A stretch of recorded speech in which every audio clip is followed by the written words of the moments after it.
Azərbaycan dövlət gerbinin müəllifi rəssam Füzuli Axundov hazırki gerbin hazırlanmasından danışıb. Gerbin üstündə, butanın içərisində onun sirri ondadır ki, təkcə o alov deyil. Butanın içərisində alov dilləri ilə yazılmış Allah kəlməsi var. O tamamilə 100%dir mənim öz şəxsi ideyamdır və şəxsi istəyimdir. Hətta rəhmətlik Elçi bəyə mən bunu göstərəndə o baxan kimi dedi ki, Füzuli bəy sən burada Allah kəlməsini yazmışsan. Rəssam Azərbaycan dövlət gerbinin üzərində əks edilən alovun sirlərindən danışaraq əslində butanın içində alov dili ilə Allah kəlməsi yazıldığını bildirib. Mən professional rəssamam, mən işlərim də olub, sərgilərim də olub xaricdə. Ancaq mən özümü şah əsərim sayıram onu. Azərbaycan gerbinin üstündə. Mən sizə bir şey deyim ki, o dövrdə, 92-ci ildə 360 nəfərlik deputatın içərisində heç kəs bilmədi ki, orada Allah kəlməsi yazıb. Mən Elçi bəyə deyəndə ki, bu gerbin əsasnaməsi olur. O əsasnamədə biz qeyd edirik də, çünki əsasnamədə hətta bir gerbin nöqtəsinin də mənası var ki, o nöqtə nədir? Ki, yazaq ki, bu Allah kəlməsidir. Dedi mənə ki, Füzuli bəy, biz əsasnaməyə yazsaq ki, bu Allah kəlməsidir. Aşağıda 360 nəfərlə sən bacarmayacaqsan. Onlar köhnə kommunistlər səni qoymazlar ki, bunu keçirdəsən sən. Sən bilirsən, mən bilirəm, bilən biləcək ki, bu Allah kəlməsidir. Qoy əsasnaməyə bunu salmayaq.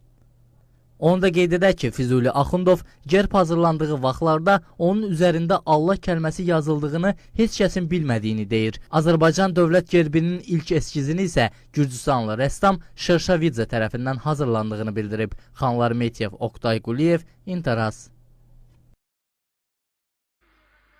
İslamla əlaqəsi mən heç tapmamışam.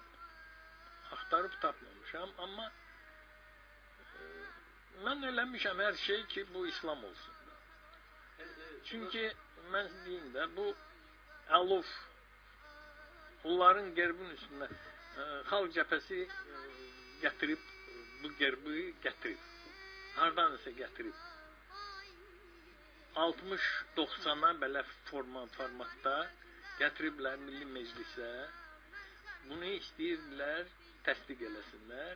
Milli Məclis təsdiq eləmədi. Xoşu gəlmədi. Çox pis çəkilmişdi o. Giraldikaya oxşamadı.